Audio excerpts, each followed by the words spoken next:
नमस्कार. आज उदय निरगुडकर आपल्याकडे आलेले आहेत आणि BBNGचे यावर्षीचे ते उद्यम कौस्तुभ पुरस्कार विजेते आहेत. BBNGशी त्यांचं गेल्या 4 वर्षापासून विशेष असोसिएशन आहे. उदयजी कसं वाटतंय आपल्याला?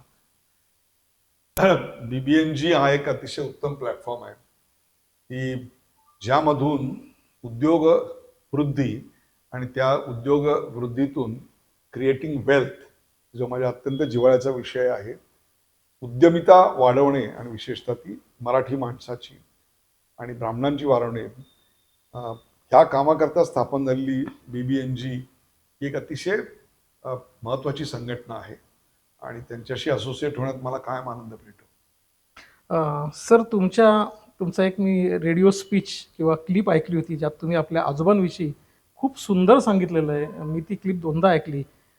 त्या अनुषंगाने थोडीशी तुमची कौटुंबिक पार्श्वभूमी आणि थोडी कुटुंबाविषयी माहिती द्या. माझे आजोबा उच्चपदस्थ सरकारी अधिकारी होते आणि ते ब्रिटिशांच्या काळात होते. अर्थातच टिळकांचा खूप मोठा प्रभाव असल्यामुळे टिळकांनी सांगितलं म्हणून त्यांनी वयाच्या 8व्या-9व्या वर्षी साखर सोडली आणि ती साखर त्यांच्या मरेपर्यंत 1984 पर्यंत त्यांनी साखर सोडलेली होती. मी त्यांना विचारलं की साखर सोडायचं त्यावेळेचं जे कारण होतं ते म्हणजे साखर भारतात बनायची नाही आणि ती परदेशातनं यायची, त्यामुळे त्या वस्तूचा त्याग करायचा. पण नंतर साखर तर भारतात बनायला लागली होती. तेव्हा त्यांनी उत्तर छान दिलं होतं, काहीतरी मिळवण्याकरता काहीतरी गमवावं लागतं, त्याग करावा लागतो. ही भावना मला माझ्या मनातून पुसायची नव्हती, म्हणून मी साखर कायमची जोडली. गडद परिणाम या सगळ्याचा माझ्यावर झाला. पुढे त्यांनी स्वतःचा व्यवसाय काढला आणि तो व्यवसाय खूप मोठा झाला. परंतु 1948 साली ज्या काही दुर्दैवी घटना महात्मा गांधी यांच्या हत्येनंतर घडल्या, त्यात त्यांचा व्यवसाय पूर्णपणे जाळून टाकण्यात आला आणि घर उद्ध्वस्त करण्यात आलं आणि चांदीच्या ताटात जेवणारा माणूस नंतर अक्षरशः पत्रावळी हातात आली. परंतु तरी देखील कुठल्याही समाजाबद्दल कोणत्याही प्रकारची कटुतेची भावना त्या काळी अजिबात नव्हती. किंबहुना शून्यातनं पुन्हा या सगळ्या मंडळींनी आपले व्यवसाय आणि आपली जीवन, आपलं कुटुंब उभं केलं. हे खूप शिकण्यासारखं आहे आणि याचं एक संकट जेव्हा माझ्यावर आली तेव्हा या सगळ्या घटनेचा माझ्यावर परिणाम झालेला आहे. तिसरं म्हणजे एक विलक्षण शिस्त होती. एखादी गोष्ट कोणती किती वाजता करायची, ती काय पद्धतीनं करायची, त्याच्यासाठी काय नियोजन करायचं, त्याची काय टिपणं काढायची, हे अतिशय बारकाईनं ते करायचे. खर्चावर अतिशय काटेकोर अशा स्वरूपाचं नियंत्रण होतं. विलक्षण स्वच्छता आणि हाताखालच्या माणसांना बरोबरीची वागणूक. 1940 साली एकेकाळी मामलेदारच्या पदावर असलेला हा माणूस आपल्या घरी येणाऱ्या मोलकरणीला आणि ड्रायव्हर्सना आधी चहा करून ठेवायचा. मी स्वतः आयुष्यात कधी चहा घेतला नाही, पण त्यांच्यासाठी चहा करून ठेवायचा. आज कदाचित आपण आपल्या मोलकरणींना आणि ड्रायव्हर्सना चहा देत असू, पण 1940 मध्ये आपल्या घरातल्या डोमेस्टिक हेल्पला चहा करून ठेवायचा ही खूप मोठी गोष्ट होती. टिळक आणि सावरकर हे त्यांचे आदर्श होते, त्यामुळे तेच एक संस्कार मी घेऊन पुढे आलो. कुठेतरी तो DNA आहे. Absolutely, absolutely. सर थोडीशी तुमच्या शालेय आणि महाविद्यालयीन शिक्षणाविषयी आम्हाला सांगा. एका शिक्षक दाम्पत्याच्या पोटी माझा जन्म झाला, त्यामुळे education was the prime importance factor. आणि सुदैव आहे माझं की मला आईसारखे प्रेम करणारे शिक्षक शाळेत मिळाले आणि घरी माझी आई स्वतः शिक्षिका होती. या सगळ्यामुळे 24 तासाची शाळा म्हटलं तरी हरकत नाही. शाळेत मला अत्यंत उत्तम शिक्षक मिळाले, तुम्हाला सांगतो. त्यातले कुणीही ग्रेट असे काही फार शिकलेले होते, कुठल्या तरी परदेशात वगैरे असं काही नाही, पण त्यांची विद्यार्थ्यांप्रतीची जी आस्था होती, आपल्या विद्यार्थ्याला विषयाची गोडी लागली पाहिजे याच्याकरता त्यांनी जे प्रयत्न केले ते अफलातून होते. मला 2च उदाहरणं सांगतो. आम्हाला एक अभ्यंकर बाई होत्या, त्या ऑफ पिरियडला आम्हाला यायच्या आणि शेक्सपियरच्या गोष्टी सांगायच्या. तेव्हापासून शेक्सपियरची भाषाशैली, त्याची नाटकं, त्याची कॅरेक्टर्स याची इतकी मोहिनी पडली की पुढे जेव्हा नोकरी लागली तेव्हा पहिल्या पगारातनं मी अख्खा शेक्सपियर घेतला.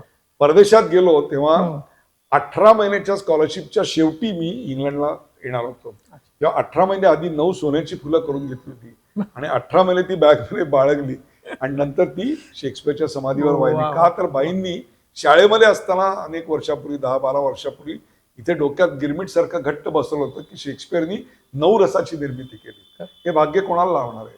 दुसरी गोष्ट, आमच्याकडे मराठी कविता शिकवायला, मराठी साहित्य धडा शिकवायला ते लेखक ते कवी आले. म्हणजे देणाऱ्यांना देत जावं, घेणाऱ्यांना घेत जावं, हे प्रत्यक्ष विद्या करंदीकरांनी आम्हाला समोर बसून शिकवलं. बापरे. पाडगावकर आपल्याकडे आले. तुम्ही जे सांगाल, शांता शेळके आमच्याकडे आल्या, असे अनेक साहित्यिक आमच्या समोर आले आणि त्यांनी आम्हाला त्यांच्या कविता किंवा त्यांना आवडणारी दुसरी कुठली कविता वा. अशी शिकवली. त्यामुळे भाषेचा संस्कार खूप मोठा माझ्यावर झाला. आणि घरी आईनी या सगळ्याचे खूप वाचन म्हणा, मी जवळपास आईचं बोट धरून शालेय जीवनामध्ये 25 ते 30 किल्ले पायी पाहिलेले आहेत. आणि जायच्या आधी मग त्या किल्ल्यांचा अभ्यास करायचा, वा. त्याच्यावरच्या नोट्स काढायच्या, तिथे बघितल्यानंतर काय वाटतं ते लिहायचं. आम्ही शब्द कोडी खेळायचो. म्हणजे कुठलाही इंग्रजी शब्द घ्यायचा, समजा ऍपल, आणि एक कुठला आकडा निवडायचा 3, तर APP म्हणजे पी हा तिसरा अक्षर आहे, त्या तिसऱ्या अक्षरापासून सुरू होणारा शब्द लिहायचा. आणि मग माझ्या बरोबर जर बहीण खेळत असेल, आई वडील खेळत असेल, तरी आणखी तिसऱ्या शब्दावर असं करत करत करत हे आम्ही 5-5, 6-6 तास खेळायचो आणि एकही शब्द रिपीट करायचा नाही. त्यामुळे आजही कोरोना काळामध्ये जेव्हा थोडा वेळ मिळाला तेव्हा मी पहिले काय वाचन केलं असेल तर मी माझ्याकडे 15-20 प्रकारच्या डिक्शनरीज आहेत, त्या डिक्शनरी काढल्या आणि वाचायला सुरुवात केली. त्यामुळे जगात कुठेही गेलो पुढे तरी भाषा शिकणं आणि भाषा समजून घेणं याचा कधी प्रॉब्लेम आला नाही. सर तरी आम्हाला एक सांगा, म्हणजे तुम्ही जे पदवी घेतलीत ती कुठल्या विषयात घेतलीत आणि पदव्युत्तर सायन्सचा पदवीधर आहे मी, की ज्याची मला फार कधी आवड नव्हती, परंतु त्या काळामध्ये खूप जास्त मार्क मिळाले की सायन्सला जायचं आणि कमी पडले की आर्ट्स जायचं. हे अतिशय चुकीचं आहे आणि ते आजही अनेक लोकांच्या डोक्यात ते खूळ आहे, ते काढून टाका. प्रत्येक क्षेत्रामध्ये आपल्याला संधी असते. फरक आहे तुम्हाला त्याच्यात आवड आहे की नाही याचा. ज्याला आवड नसेल त्यांनी ते करून काही फायदा नसतो. आणि तसंच या जे मी सायन्सचं नॉलेज मिळवलं त्यातून मी 1 रुपया उत्पन्न आयुष्यात कमावलं नाही किंवा कमवू शकण्याची माझी क्षमता सुद्धा नव्हती, कारण त्याची आवडच नव्हती. परंतु त्याने एक वैज्ञानिक दृष्टिकोन दिला, चिकित्सक बुद्धी दिली, त्यांनी तोल मोल के ज्याला आपण म्हणतो त्याच्यातनं एक सायंटिफिक असा दृष्टिकोन आला आणि मला असं वाटतं त्याचा आयुष्यावर फायदा आला. नाही, लॉजिकसाठी त्याचा उपयोग झालाच असणार. पण सर तुम्ही मला वाटतं पदव्युत्तर शिक्षण पण पूर्ण केलं. मी MBA केलं आणि MBA ला सुद्धा मला अतिशय उत्तम शिक्षक पुणे विद्यापीठात मिळाले. केस स्टडीच्या माध्यमातून आम्हाला शिकवलं गेलं, म्हणजे एखादी गोष्ट प्रॅक्टिकली कशी करायची. अनेक इंडस्ट्री व्हिजिट्स केल्या गेल्या. Payment of wedges act design करणाऱ्या कमिटीवर जी लोक होती त्यांनी आम्हाला शिकवलं. 1971च्या युद्धात ज्यांनी लॉजिस्टिक्स सांभाळलं त्यांनी आम्हाला मॅक्रो इकॉनॉमिक्स किंवा असे सगळे विषय शिकवले. त्यामुळे I was very fortunate that through out my life I got good teachers, I read extremely good books. आणि त्याच्यानंतर सुद्धा मी परदेशी जेव्हा शिकायला गेलो, जगातल्या सर्वोत्तम विद्यापीठात इकॉनॉमिक्स शिकलो, इंटरनॅशनल एटिकेट शिकलो, तेव्हा माझ्या असं लक्षात आलं की तिथे सुद्धा माझे जे शिक्षक आहेत ते त्या क्षेत्रातले सर्वोत्तम आहेत. त्यामुळे एका ॲव्हरेज विद्यार्थ्याला सर्वोत्तम शिक्षकांचं सर्वोत्तम शिक्षण मिळालं, त्यामुळे थोडंफार करू शकतो काहीतरी. असं नाही म्हणू शकणार आम्ही, पण सर एक सर प्रश्न येतो की ठाण्यासारख्या ठिकाणी तुमचं बालपण गेलं, शिक्षण झालं, MBA झालं, या पुढचा स्वाभाविक जो विषय होता तो नोकरीचा असणार. पण काय झालं मग तेव्हा?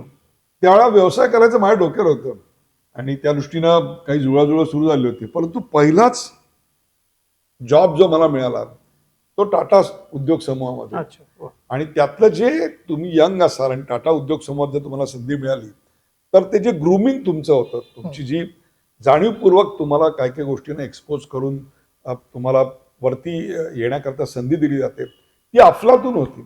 आणि त्यानंतरच्या ज्या ज्या कंपन्यात मी कामं केली त्या प्रत्येक कंपनीनी माझ्यातल्या उद्योजकतेकडे बघूनच मला नोकऱ्या दिलेल्या आहेत. आपल्याकडे एंटरप्रेन्योर असा एक शब्द आहे, म्हणजे उद्योजक. त्याबरोबर इन्फ्राप्रेन्योर असा शब्द आहे. इन्फ्राप्रेन्योर म्हणजे माहितीच्या आधारे उद्योजक बनणारा, तो इन्फ्राप्रेन्योर आहे. परंतु ENTRA इंट्राप्रेन्योर बरोबर आणखीन एक शब्द आहे, गिफर्ट पिच्चोनेट्टी त्याच्यावर अतिशय उत्तम पुस्तक लिहिलंय आणि ते म्हणजे इंट्राप्रेन्योर. INTRA म्हणजे काय? कंपनीमध्ये काम करत असताना उद्योजकाच्या भूमिकेतून हा माझा उद्योग आहे, त्यातून त्याची निर्मिती करणे, तिथे धाडस घेणे, त्याच्यात स्वतःला झोकून देणे, टीम बनवणे, इनोव्हेशन करणे, या सगळ्याला कंपनी संधी देते, तसं पोषक वातावरण देते. मग ॲप्टेक असेल, झी असेल, गोदरेज असेल, ILFS असेल, या सगळ्या ठिकाणी सुदैवानी मला स्वतःला सिद्ध करण्यासाठी म्हणून या संध्या वेळोवेळी मिळत गेल्या. एक त्यातलं वैशिष्ट्य असं होतं, it may be by design or by default, I don't know, पण दर 5-7 वर्षांनी ॲपटेकचा एक अपवाद सोडला. पण ॲपटेकमध्ये मला 4 वेगवेगळ्या भूमिका मिळाल्या, ज्याचा एक दुसऱ्याशी काही संबंध नव्हता. So actually it is 4 companies frankly speaking. त्यामुळे या एकमेकाशी काही संबंध नसलेल्या अशा कंपन्यांमध्ये सुरुवात करायची. म्हणजे आधीची कंपनी कुठली होती, तर सॉफ्टवेअर अँड ट्रेनिंग. नंतर तुम्ही काय करताय, इन्फ्रास्ट्रक्चर अँड फायनान्स. त्याच्यानंतर तुम्ही काय करताय, तर डायरेक्ट कॅमेरासमोर बसून मराठीतल्या सर्वोत्तम अँकर्सशी तुम्ही स्पर्धा करून नंबर 1 बनता. हे सगळं झाल्यानंतर तुम्ही काय करताय, तर वीज निर्मिती क्षेत्रात जाताय. आजपर्यंत वीज कशी निर्माण होत होती, तर बटन दाबल्यानंतर वीज येते एवढंच माहिती होतं. पण जेव्हा करोडो रुपयाचे 150-160 कोटीचे निर्णय सह्या करायला लागायला लागली, तेव्हा फाटली. तेव्हा म्हटलं हे असं काय उपयोग नाही बाबा, आपल्याला हे सगळं कळलं पाहिजे. BE हायड्रो मेकॅनिकलची पुस्तकं विकत घेतली आणि तुम्हाला सांगतो, करोनाच्या काळामध्ये अक्षरशः फोड येईपर्यंत पाठीला आणि बुडाला मी ती पुस्तकं वाचून काढली. त्याच्यावर BE मेकॅनिकलची ती परीक्षा पण दिली आणि त्याच्यात मला 70% वरती मार्क मिळाल्याचं IITच्या प्रोफेसरनी सांगितलं. म्हणजे जे शिकायचं ते तळापासून पुन्हा करून सिद्ध करायचं. तुम्हाला सांगतो याच्यावर का दुसरा आनंद नाही. म्हणजे एका क्षेत्रात जे सातत्याने ठेवून वरती येतात त्यांच्याविषयी पण कौतुक आहे. परंतु दर 5 वर्षांनी तुमचं फोनबुक मधले कॉन्टॅक्ट 0 करायचे आणि पुन्हा नव्याने सगळं करायचं. It's a great challenge, it's a thrill. प्रत्येकाने हे करावं असं मी म्हणणार नाही, पण वैविध्यामध्ये जगण्याचा आनंद आहे असं माझं स्पष्ट मत आहे. सर, तरी तुम्ही परवा जेव्हा सांगत तेव्हा ओझर तर मला सांगितलं की ॲपटेक असेल, गोदरेज असेल किंवा अनेक टाटा, तुम्ही एक मापदंड निर्माण केला, म्हणजे जगामध्ये परिवर्तन करेल, भारतामध्ये परिवर्तन करेल असं काहीतरी केलं. आम्हाला थोड्याशा काही उदाहरणं द्या. हे काय जाणीवपूर्वक काहीतरी वेगळं करायचंय वगैरे असं काही प्रत्येक वेळीच केलं असं नाही. काही वेळा तसे प्रयत्न केले आणि काही वेळा अपयशी आलेले आहे, तेही मी खुलेआमपणे सांगेन. परंतु अनेकदा ते परिस्थितीने मला करायला भाग पाडलेलं आहे. अच्छा. The competition, the situation compel me to do and take the risk. पहिले फेल्युअर विषयी पहिलेच सांगून टाकतो. 1997 साली भारताच्या स्वातंत्र्याला 50 वर्ष पूर्ण झाली. हो. आणि I was in computer education and training आणि आमची जवळपास भारतभर 600च्या वर सेंटर्स होती. आणि एक अफलातून आयडिया एकदा डोक्यात आली की फक्त 10% भारतीयांना इंग्रजी येत आहे आणि त्याच्यातनं जर आपण 600 सेंटर्स काढली आणि जर एवढा कोटींचा आपण टर्नओव्हर करतोय, तर आपण कॉम्प्युटर जर गुजरातीमध्ये, मराठीमध्ये, तमिळमध्ये, तेलुगूमध्ये, पंजाबीमध्ये, बंगालीमध्ये शिकवलं, तर उर्वरित 80 कोटीपैकी 40 कोटी लोकांपर्यंत जरी आपण, 20 कोटी लोकांपर्यंत जरी आपण पोहोचू शकलो, तरी आपण किती करोडची कंपनी करू, आपण कुठे जाऊ, असा एक विचार केला. त्याचा मार्केट सर्व्हे केला. तेव्हा लक्षात आलं, वर्गामध्ये शिकवताना अनेकदा बिहारमधले शिक्षक हिंदीमध्ये शिकवत आहेत, गुजरातीमधले शिक्षक गुजरातीमध्ये शिकवत आहेत, मराठीमधले शिक्षक म्हटलं चला आपण करूया की 50 साल पहले अंग्रेजों से आजादी, 50 साल के बाद अंग्रेजी से आजादी, आप कंप्यूटर सीखो, हिंदी में, मराठी में, गुजराती में, तमिळ में. हजारो त्याची पुस्तकं छापली. We invested lot in R&D. आणि तुम्हाला सांगतो याच्यापेक्षा मोठं गोडाऊन भरलेलं होतं, 5% सुद्धा विकली गेली नाही. कोणालाही गुजराती मधले कोर्स केलाय असं सर्टिफिकेट नको होतं. प्रत्येकाला ते शिकवायला तुम्ही माध्यम वर्गात हिंदी वापरा, पण टॅग मात्र इंग्रजीचा पाहिजे होता. आणि हा एक फार मोठा कल्चरल धक्का आमच्याकडे होता. कसं बसं करून ते सगळं जे गोडाऊन होतं ते ऑफलोड करताना काय नाकीनो पुढचे वर्षभर आले ते मला माहिती. So it was the learning. You need to take everything with pinch of salt. Not everything what you see is correct. जेव्हा ऍक्च्युली एक टेस्ट केस जर केली असती की 5 सेंटरमध्ये लॉन्च करून बघितलं असतं किती लोक येत आहेत, तर एवढी गुंतवणूक आणि एवढा फटका बसला नसता. So I learn a lot from this असं मला एक वाटतं. दुसरा एक मला एक खूप मोठा जी एक संधी मिळाली ती म्हणजे परदेशामध्ये ॲपटेकला घेऊन जायची आणि जवळपास 60हून अधिक देशांचा प्रवास करून तेथे संस्कृती समजून घ्यायची, तिथलं वातावरण समजून घ्यायचं, तंत्रज्ञान समजून घ्यायचं, गव्हर्नमेंट पॉलिसीज समजून घ्यायच्या, कॉम्पिटिशन समजून घ्यायची आणि तिथून अत्यंत वेगाने हे सगळं करायचं. चीनमध्ये मी गेलो होतो, मला आठवतंय प्रमोद महाजन तेव्हा IT मिनिस्टर होते आणि आम्ही बुधवारी का गुरुवारी कोर्स लॉन्च केला त्यांच्या हस्ते. Kind enough of him that he preceded the function आणि संपूर्ण नॅशनल टेलिव्हिजनवर टेलिकास्ट झाला. आम्हाला अभूतपूर्व प्रसिद्धी मिळाली.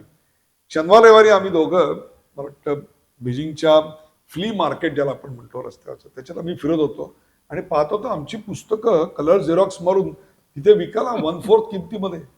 माझा असा ना संताप अनावर झाला आणि मी प्रमोद महाजनना म्हटलं की हे काय आहे, म्हटलं आपण कोर्टात गेलं पाहिजे. ते म्हणले उदय याचा अर्थ एकच आहे, शांत राहा. आपण बुधवारी लॉन्च केलं, रविवारी मार्केटमध्ये आलंय. जे काही पैसे कमवायचे ते बुधवार आणि रविवारमध्ये करून सोमवारी नवीन प्रोडक्ट आणायची ताकद तुझ्यात असली पाहिजे, तर तुला चायना जिंकता येईल. एक वेगळा दृष्टिकोन होता सगळा बघायचा. आणि तो मला तिथे मिळाला की ज्या ठिकाणी अशा गोष्टी घडतायत तिथे लढण्यापेक्षा त्यातून मार्ग काढणं महत्वाचं आहे. खरं. प्रत्येक देशाने मला हे शिकवलं. ग्रामीण भारतामध्ये गेलो, ग्रामीण भारतामध्ये बिहार, सासाराम, दरभंगा, आरा अशा भागामध्ये जिथे प्रचंड गुंड आणि हे सगळे आहेत, तिथे कॉम्प्युटर एज्युकेशनचं महत्व लोकांच्या लक्षात आणून देण्याकरता विविध प्रकारच्या कृत्या वापरणं, ते करणं, या सगळ्यातून खूप शिकता आलं. संपूर्ण भारताची नाडी आपल्या हातामध्ये एक प्रकारे आली असं म्हटलं तरी आपल्याला वावगं ठरणार नाही. त्याचबरोबर आत्ता तुम्हाला विद्यापीठाबरोबर खाजगी क्षेत्राचं टायअप ही काही फार मोठी गोष्ट नसेल वेन वी आर टॉकिंग 2025. पण 1996 साली कोणीतरी हे बोलणं आणि करणं ही निव्वळ अशक्य गोष्ट होती, तुम्हाला मी सांगतो. परंतु मणिपाल विद्यापीठाशी, त्याच्या आधी इग्नूशी टायअप करून त्यांचे कोर्सेस ॲप्टिकल सेंटर्समधून करणे ही जवळपास अशक्य असलेली गोष्ट. या सगळ्याकरता लागणारं जे काही लिगल इन्फ्रास्ट्रक्चर होतं ते उभं करणं आणि हे सगळे यशस्वी करून दाखवणं was a very very very big thing which we did. ते एक मला ह्याच्यामध्ये शिकत. तिसरी एक गोष्ट म्हणजे मल्टीमीडिया, जे आज तुम्ही सगळे चित्रपट जे आहे 40% मल्टीमीडियामध्ये बनलेला असतो, त्याची जी सुरुवात आहे ना, त्यातलं जे पहिलं सेंटर आहे ना भारतातलं, त्याचं मॅन्युअल 97 साली मी माझ्या हाताने टाईप केलेलं आहे. आणि त्या शिक्षकांचं जे ट्रेनिंग आहे ते शिक्षकांचं ट्रेनिंग सुद्धा मी स्वतः पहिलं केलेलं आहे. हे एक सनराईज इंडस्ट्रीच्या वर स्वार होण्याचं जे काही अनुभव होता तो मला असं वाटतं फार विलक्षण होता. त्यामुळे आंतरराष्ट्रीय बाजार, ग्रामीण भारत, मल्टीमीडिया या सगळ्याचा एक मला तिथे पाहायला मिळाला. सो असं प्रत्येक कंपनीत काही ना काहीतरी नवीन आणि काही ना काहीतरी चॅलेंजिंग, आणि प्रत्येक वेळी करताना जगातलं जे सर्वोत्तम आहे त्याच्याशी आपल्याला कम्पेअर करायचं. कारण आम्ही एक शिकलो ते म्हणजे unless you make your self absolute, somebody else will do it for you. तुम्ही जर स्वतःलाच काय ज्याला आपण म्हणू ऑब्सोल्यूट ठरवलं नाहीत तर दुसरं कोणतरी तुमच्यासाठी ते करणारच आहे. IT इंडस्ट्रीमध्ये, ज्या इंडस्ट्रीत मी ब्रेड बटर जॅम काय म्हणाल ते सगळं मिळवलं, या इंडस्ट्रीत तुमचं लाईफ हे फक्त एक काही क्वार्टर्स पुरतं असतं. त्या क्वार्टरमध्ये तुम्ही जे करता ते पुढच्या क्वार्टरमध्ये पुन्हा मेहनत करावी लागते आणि ते तिकडे आलं. या सगळ्यातून तावून सुलाखून बाहेर पडतोय. तर काही वर्षांनी पुढे जेव्हा मी मीडियामध्ये आलो, it was stroke of accident, त्यावेळेला असं कळलं की you are as good as your last bulletin. ते तुम्ही कितीही चांगलं केलं असलं, आदल्या दिवशीचा रोखोक किती चांगला झाला असला तरी next day you have to do something different, you have to do something better. आणि ते जर करायची क्षमता नसेल तर मागच्या TRPवर तुम्ही आजचा TRP नाही खेचू शकत. आज तुम्हाला पर्याय रिमोट हातामध्ये लोक दुसरं बघू शकतात. सातत्यानं ग्राहकाशी संपर्क आणि त्या ग्राहकाच्या आवडीनुरूप आपले कार्यक्रमात बदल घडवणं आणि ते बदल सातत्यानं काय त्याचा रिस्पॉन्स येतोय, फीडबॅक येतोय. आम्ही लोकांना वारंवार अपील करायचो, कधी गरीब विद्यार्थ्यांना मदत करा, कधी शाळेत जाऊन राखी पौर्णिमेच्या दिवशी सैनिकांना पत्र लिहा, कधी आणखीन काही. हे सगळं कशाकरता करायचो की आम्ही अपील केलं तर लोक त्याला रिस्पॉन्ड करतायत का. तुम्हाला सांगतो, संघर्षाला हवी साथ, गरीब विद्यार्थ्यांना मदत करायचा जो उपक्रम होता, लाखो रुपये 25 विद्यार्थ्यांना प्रत्येकाला लाखो रुपये तुम्हाला मिळायचे सांगतो. नंतर म्हणजे असं यायचं की केळे विकणारी एखादी बाई आमच्या ऑफिस समोर बसते, तिने बघितलेलं असेल तर ती वरती येते आणि त्या घामेजलेल्या अशा नोटा आहेत ना त्या इथून काढून कन्वर्टीवरून काढून देते आणि म्हणते की दादा आज 150 रुपये मिळाले पण हे सगळे तुला घे. खरंच तुम्हाला म्हणतो की काय म्हणजे आपण काय बोलणार या दातृत्वाला. तसंच होतं की उन्हाळ्यामध्ये घराबाहेर थोडंसं धान्य आणि पाणी ठेवा आणि पक्षी वाचवा. रोज 5-5, 10-10 हजार लोक त्यांचे फोटो पाठवायचे. सैनिकांना पत्र लिहा राखी पौर्णिमेची. तर आम्हाला वाटलं काय 5-50 हजार पत्र, जे काय 25,000 पत्र येतील. पहिल्याच दिवशी पहिल्याच वर्षी 1.5 लाख पत्र आणि 4-5व्या वर्षी 7-7.5 लाख पत्र आली. त्याचं करायचं काय हा प्रश्न आमच्या समोर पडला. म्हणजे याचा अर्थ we were hitting the right chord and we gain the trust of the people that आम्ही बोललो की जनमत हलतं. हेच तर मीडियाचं काम आहे आणि मला वाटतं ते मला करता आलं. आत्ता जे आहे which is NHPC, national hydroelectric, PSU मध्ये कामाचा अनुभव नव्हता. एक दिवशी पटकन माझी अपॉइंटमेंट झाली. का झाली, कशी झाली मला काय माहीत नाही. वीज कुठून निर्माण होते तर बटन दाबल्यानंतर वीज येते एवढंच मला माहिती होतं. पण जेव्हा त्याचा अभ्यास करावा लागला तेव्हा मात्र अक्षय तुम्हाला सांगतो म्हणजे अथपासून इथेपर्यंत पुस्तकं हातात घेऊन सगळा अभ्यास केला आणि हे सगळं 3 महिन्यात केलं. आणि त्याच्यानंतर सरकारी प्रकल्प म्हणजे दिरंगाई, सगळे दिरंगाईचे प्रकल्प वेळेवर सुरू करायला लागले. मग लिथार्जी असते, काही टार्गेट वगैरे असं काही फार नाही अचीव्ह करायला काही प्रॉब्लेम असं नाही. पहिल्या 45 वर्षात आम्ही 7,500 मेगावॅट आणि मी संचालक झाल्यानंतर मागच्या 45 महिन्यात 7,500 मेगावॅट, 45 वर्ष बनाम 45 महिने आणि 10,000 कोटीचे गुंतवणूक महाराष्ट्रामध्ये पंप स्टोरेजमध्ये आणलेली आहे. त्याचं आत्ता काम काळू आणि सावित्री याचं अत्यंत वेगानं सुरू आहे. फ्लोटिंग सोलार आणि त्याच्यात आम्ही पंप स्टोरेज हे महाराष्ट्रात पहिल्यांदा आणतोय. ते यशस्वी करण्यासाठी म्हणून जे काही इनोव्हेशन करायला लागतं ते बऱ्यापैकी इनोव्हेशन आमचं कम्प्लीट झालेलं आहे. त्यातल्या तंत्रज्ञानाचे टायप आहेत ते सगळे झालेले आहेत. हे एक नवीन फील्ड होतं माझ्यासाठी आणि एक्स्ट्रीमली कॉम्पिटेटिव्ह फील्ड आहे. आपल्याला वाटतं सरकारी आहे, पर्याय नाही वगैरे असं काही नसतं. आपल्याला याच्यामध्ये आपली गुणवत्ता सिद्ध करण्याकरता म्हणून दीर्घकालीन प्रोजेक्टमध्ये उलट जास्त सातत्यानं काम करावं लागतं. So it's like a 5 day match, you need more stamina than right. आणि तो मला इथे दाखवता आला, त्याचा खूप आनंद आहे. सो प्रत्येक क्षेत्रामध्ये ILFS मध्ये काम करताना 70,000 उद्योजक निर्माण केले आम्ही ग्रामीण भारतामध्ये की ज्यांना 10वीच्या पुढे काही शिकलेले नव्हते. डेबिट क्रेडिट माहीत नाही, कॅपिटल म्हणजे काय माहीत नाही, इंटरेस्ट म्हणजे काय माहीत नाही, व्यवसाय करायचा माहीत नाही. अशा गावांमध्ये जाऊन माहिती नावाचं प्रोडक्ट तयार करायचं आणि माहिती विकून त्याला जगवायचं आणि त्याच्यातून त्या गावात 5 गावांमध्ये एक सेंटर, त्याच्यात समृद्धी आणायची. ही सगळी कन्सेप्टच तुम्हाला सांगतो नवीन होती. आणि हे करणं, त्याच्यानंतर क्लस्टर डेव्हलपमेंट. आज क्लस्टर डेव्हलपमेंटमध्ये किंवा स्पेशल पर्पज व्हेकल फॉर्मेशन हे डाव्या हातचा मळ झालेला आहे मला. इतके वेळा इतके ठिकाणी केले. त्याच्या पलीकडे जाऊन आणखीन एक केलं ते म्हणजे शाळांचा दर्जा सुधाराचा प्रकल्प.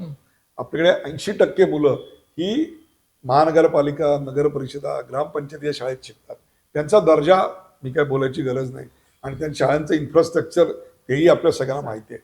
याच्या सुधाराचा एक फार मोठा प्रकल्प आम्ही यशस्वी करून दाखवला. त्याचे खूप चांगले रिस्पॉन्सेस पण आम्हाला मिळाले. त्याच्यानंतर स्किल्स डेव्हलपमेंटचे खूप मोठे, मग ते लेदर क्लस्टर असेल, टेक्स्टाईल क्लस्टर असेल, या सगळ्याचं जे मॅनपॉवर आहे त्या मॅनपॉवरची गुणवत्ता वाढली तर आपण आंतरराष्ट्रीय बनू.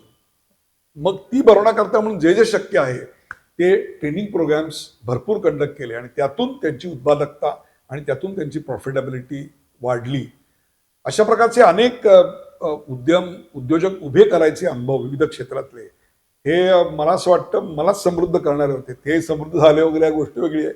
I think I was fortunated I could do it. नाही सर, कुठेतरी याच्यामध्ये या 10 वर्षामध्ये आत्मनिर्भर भारत किंवा असे जे प्रकल्प आले त्याचा कुठेतरी या सगळ्याला फायदा झालाच असेल. मी जेव्हा हे जे सगळे उद्योजक उभे केले, लेदर क्लस्टर काय किंवा इन्फॉर्मेशन किऑस्कसाठी लागणारे लघु उद्योजक काय, विलेज लेवल एंटरप्रेन्योर्स काय, तेव्हा आत्मनिर्भर भारत वगैरे काही आलेलं नव्हतं. परंतु त्या दिशेने भारताची वाटचाल सुरू झालेली होती. Information as a product was being sold आणि IT मध्ये भारताचं नाव यायला सुरुवात झाली. पण 96-97 सालचा एक अनुभव सांगतो. मी एका कॉम्प्युटर सेंटरच्या ऑडिटसाठी म्हणून चेन्नईला गेलो होतो. रविवार होता, हॉटेलमध्ये शांतपणे बसलो होतो काही आणि एक माझं भाषण कोणतरी ठरवलं होतं पण मला काही जायची इच्छा नव्हती कारण रविवार एक शांत मिळाला, लोळत काढू म्हणून. तर ती लोक आली नाही, तुम्हाला यायला पाहिजे. मी गेलो आणि ते सांगत होते की ते कांचीपुरम गाव आहे, कांजीवरम साड्या बनतात वगैरे वगैरे आणि इथे विणकर आहेत सगळे. म्हटलं अरे मला तर काही तमिळ येत नाही, चांगलं ना भाषण इंग्रजीत केलं. नाही म्हणे काळजी करू नका. मग ते देवळं दिसली तिकडे जवळ गेल्यानंतर त्या गावातली. अरे वा म्हटलं काय सुंदर देवळ आहे, जायचंय का तुम्हाला, चला. आम्ही गेलो आणि रांग होती तरी सुद्धा आम्हाला पटकन एंट्री मिळाली आणि पूजेची थाळी हातामध्ये. आरती झाल्यानंतर मी गाभाऱ्यात बसलो आणि बाजूला 18-20 वर्षाची भस्म लावलेली आणि अंगभर कफनी, भगवी कफनी घातलेली मुलं आली आणि सर तुमचं आज भाषण आहे ना, we are going to come. मला आश्चर्य वाटलं, यांना काय पडले इथे म्हणजे. मग ते आले आणि पहिल्या रांगेत बसले होते आणि नंतर प्रश्नोत्तराच्या तासात ज्या प्रश्नांची उत्तरं मला माहीत नव्हती असे अनेक तांत्रिक प्रश्न त्यांनी विचारले. गाडीत बसेपर्यंत पिच्छा सोडला नाही. शेवटी म्हटलं, अरे तुम्ही अख्खा आयुष्य देवळात काढणार आहात, तुम्ही ऐहिक सुखाचा त्याग केलाय, मग तुम्ही हे असले इंटरनेट आणि इंटरनेट टेक्नॉलॉजी वगैरे का शिकताय? त्यामुळे आम्ही ऐहिक सुखाचा त्याग केलाय. इंटरनेट हा ज्ञानाचा मार्ग आहे आणि आम्ही ज्ञानाच्या मार्गाचा त्याग केलेला नाही. वा. That's why we are learning it. ही 96 सालची गोष्ट आहे. अच्छा. त्या दिवशी मी डायरीत लिहून ठेवलं, IT is not income tax, IT is not information technology, if at all IT is India's tomorrow. वा. हा भारताचा भविष्यकाल आहे आणि ते आता सिद्ध असं झालेलं आहे की एकट्या बँगलोरचा सॉफ्टवेअर एक्सपोर्ट अख्ख्या सिलिकॉन व्हॅलीपेक्षा जास्त आहे. बाप, खरंय. भारताचा सॉफ्टवेअर एक्सपोर्ट या वर्षीचा हं. सौदी अरेबियाच्या क्रूड ऑइल एक्सपोर्टपेक्षा जास्त आहे. वा. And with new education policy coming in, we just have 55 lakh software engineers today. When they will become 1 crore 10 lakhs by 2030, 2030 साली, विचार करा आपला सॉफ्टवेअर एक्सपोर्ट काय झाला असेल आणि त्याचा बॅलन्स ऑफ पेमेंट सिच्युएशनवर किती सकारात्मक परिणाम झाला असेल. हे सगळं ट्रान्झिशन मला बघता आलं, त्याचा भाग होता आलं, याचा विलक्षण आनंद आहे. सर, आम्हालाही आनंद आहे की तुमच्याबरोबर आज अशा प्रकारची चर्चा करायला मिळते. परवा तुमच्याशी बोलताना मला असं जाणवलं की तुमची काही वाक्य आता कोट म्हणून वापरायला पाहिजे. तर मला असं वाटतं की तुमचा हा जगप्रवास, आता तुम्ही बिहार म्हणताय, चेन्नई म्हणताय, त्याच्यानंतर जपानपासून अमेरिकेपर्यंत मला वाटतं अनेक देश तुम्ही अनेकदा फिरलेला आहात.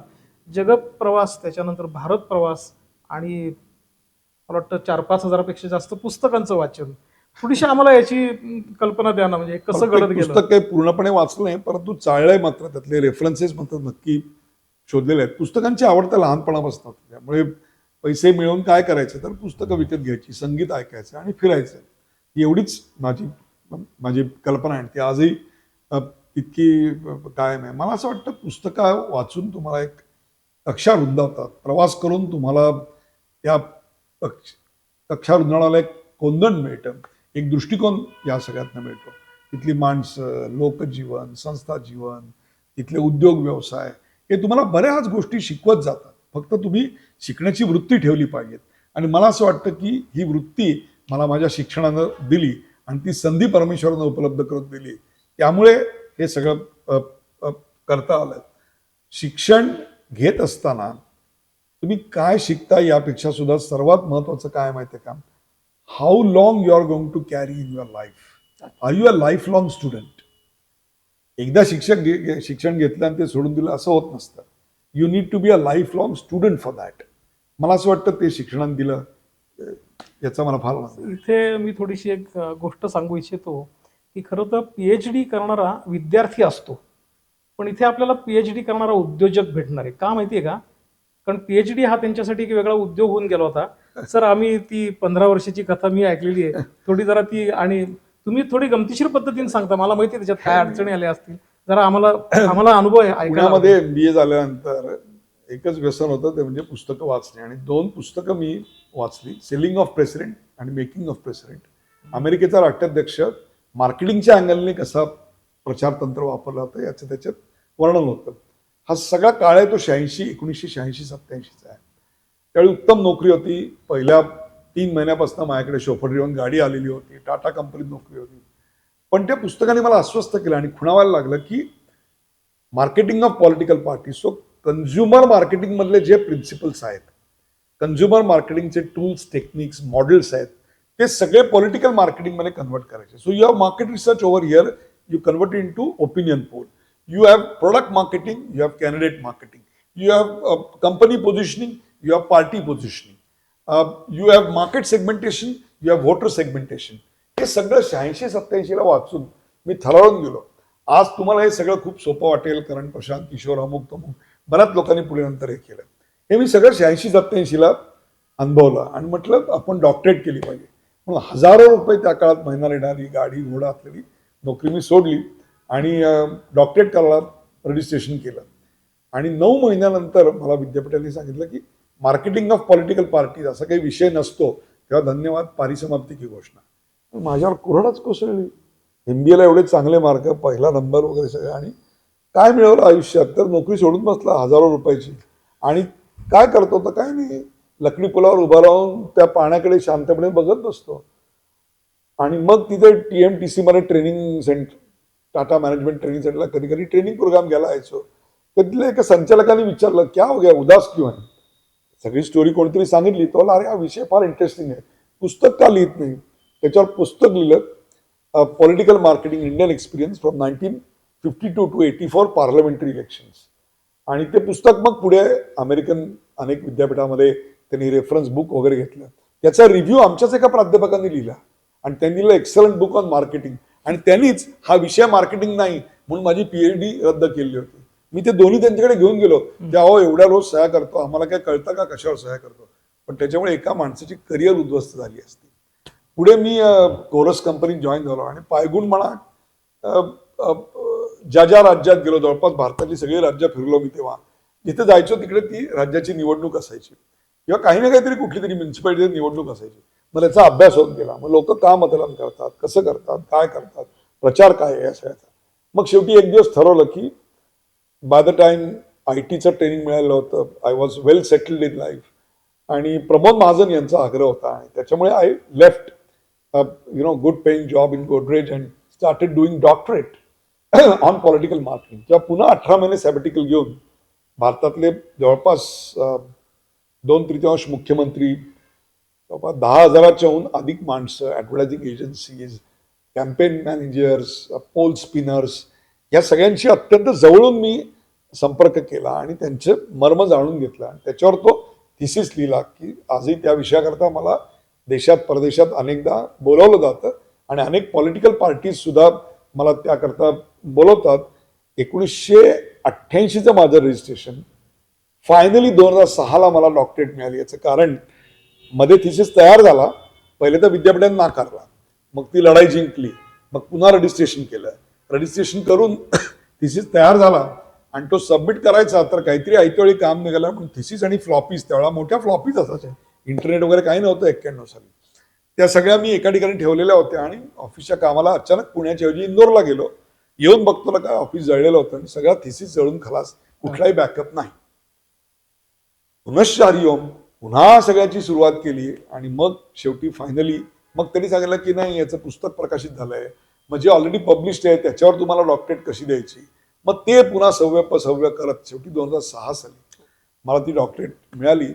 Thanks to Pramod Mahajan, thanks to all those politicians की ज्यांनी मला काय करावं आणि काय करू नये या दोन्हीचं शिक्षण दिलं. त्याबद्दल मी त्यांचा आभारी आहे.